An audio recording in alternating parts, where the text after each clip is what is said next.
Big Planes here, and we all know that the 747 is the largest plane this channel will ever build, right?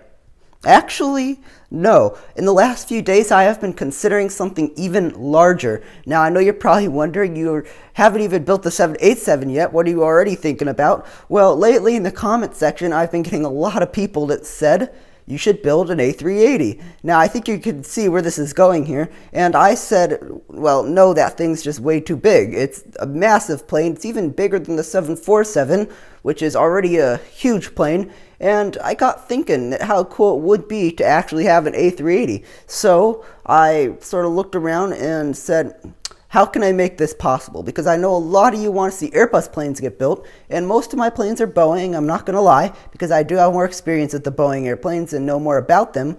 But yeah, Airbus.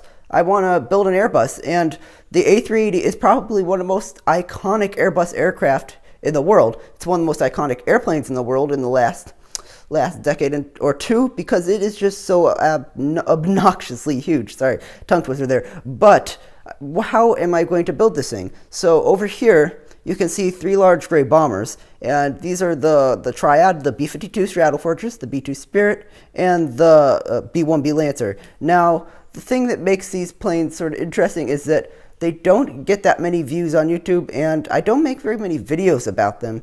And that's because, 1, they're not all my design, and 2, it's hard to design things like these. Especially now. Maybe 10 years ago you could have, but there are so many people making military aircraft now that good luck trying to find a design that already hasn't been done by somebody before.